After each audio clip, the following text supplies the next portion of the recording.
Hi guys, it's Miss LozzyBeth here at Vanilla Sprinkles again. I have another recipe for you guys. I'm full of them. It's all in the brain, right? So today is my favourite chocolate cake recipe is a sponge, because I'm not quite a fan of the mud. So I'm going to explain all the ingredients and show you how to make it. So let's get to it. Okay, so the ingredients you're going to need to make my best chocolate cake is 200 grams of self-raising flour, 25 grams of cocoa powder, 225 grams of caster sugar, 100 grams of butter which is slightly softened, and also my recipe actually says you could use margarine, but I like to use butter because I technically don't actually like margarine. So anyway, then you have 5 tablespoons of water, which is, it's not cold, it's not hot, you know, in between. I have 5 tablespoons of evaporated milk, not condensed milk, evaporated milk. And it has to be evaporated milk. It makes this cake amazing. And then I have 2 eggs, and I'm also going to add a dash of vanilla because of course it's vanilla sprinkles. So to begin with, we're going to do it a little different to the vanilla cupcake recipe, because you could also use this for cupcakes if you wanted to. I'm going to add my dry ingredients to the bowl first and make sure they're all stirred together nicely. Okay, so here goes my self-raising flour and cocoa powder. Make sure you get it all in there. Makes good cake. Mini spatula time.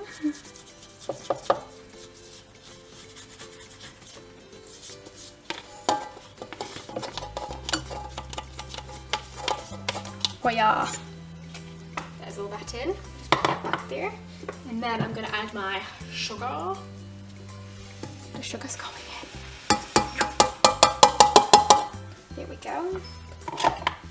We're going to lightly mix that, but only on a slow speed as we do not want a dust storm.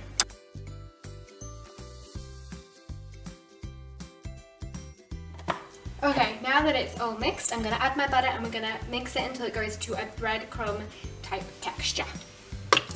In goes the butter. Go on, little butter. Oh yeah. And mix we go. Slow speed to start off with, and then you can take it up just higher as we go through.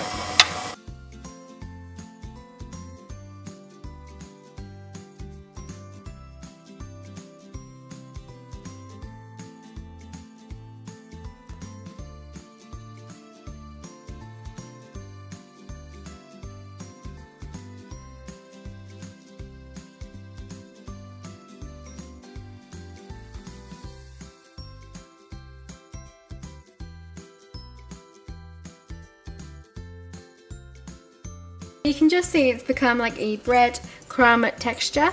So we now know it's time to add the eggs. So I'm just going to crack the eggs into this little bowl first, just to make sure I don't get any shell. Right, I'm still going to add them one at a time, just as it goes. Oh, and while the mix is mixing.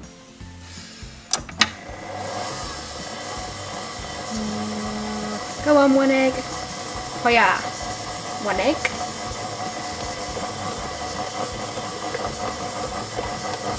We should go with your second egg. Oh yeah.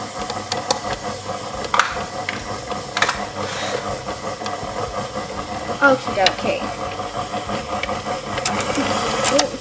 Now we can see it's gone to a cookie-like texture. Looks like cookie dough to me.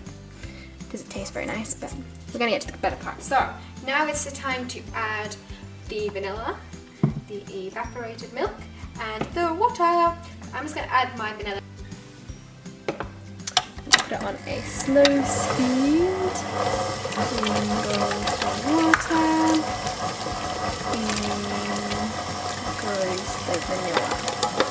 And the evaporated milk. Alright, now it may look like this, but the trick with this recipe is not to stop. So now that it's all combined, we're going to turn it up to a high speed and it's going to go very light and fluffy.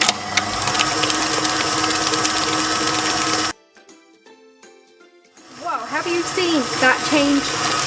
Look at the difference. How much lighter has that got? That is because the evaporated milk actually whips like normal cream if you put it in the fridge. So as we've been mixing it for quite a bit of time now, it's basically whipped the evaporated milk. So it's like putting cream straight into a cake instead of leaving it after it's cooked. So I'm just going to give the bowl a scrape down without the paddle because it makes it easier. And then we'll give it one more blast just to make sure it's all well mixed, because as you can see, it's always gets missed.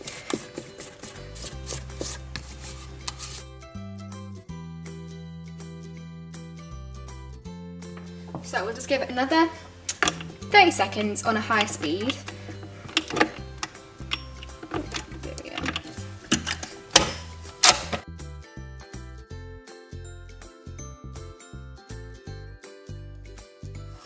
Perfect. So my batter's now mixed. It's got a lot lighter. So I'm going to scrape off my paddle. And then this cake usually makes 2 8-inch cakes. So a perfect sandwich cake it is.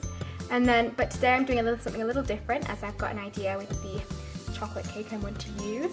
I'm going to make it into a sheet cake. So just a Swiss roll pan I'm going to put it on.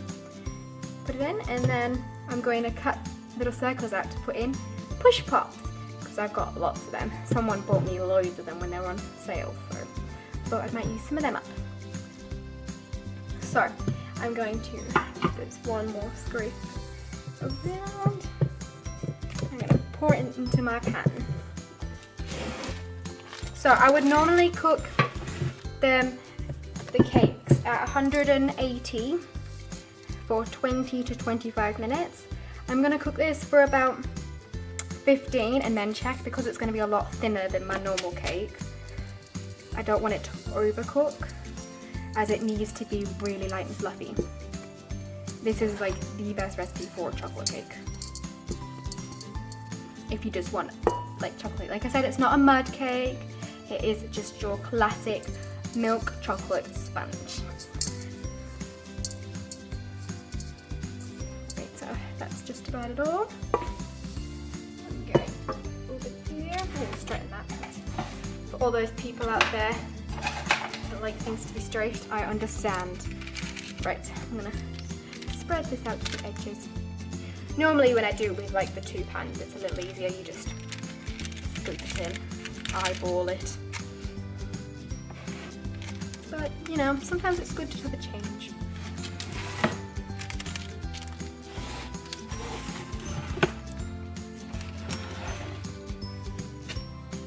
So, the reason why I'm not actually doing anything with this recipe, and I'm not going to show you how to do anything as, it's going to be a basic for another recipe coming in the next few weeks.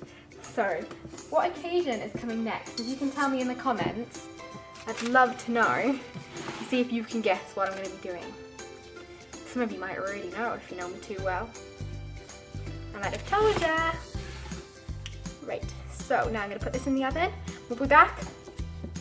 Wow. Soon. Alright guys, it's come out the oven. It's looking perfect. So it did still take the same amount of time as the sponge cake, so about 20 to 25 minutes. And it should come out and it should spring back perfectly. So, I'm going to leave you here with the image of a chocolate sheet cake, and I hope you give this video a thumbs up. Don't forget to write a comment in the comments box. Tell me if you've made this recipe or that you like it, either one of the two, and don't forget to also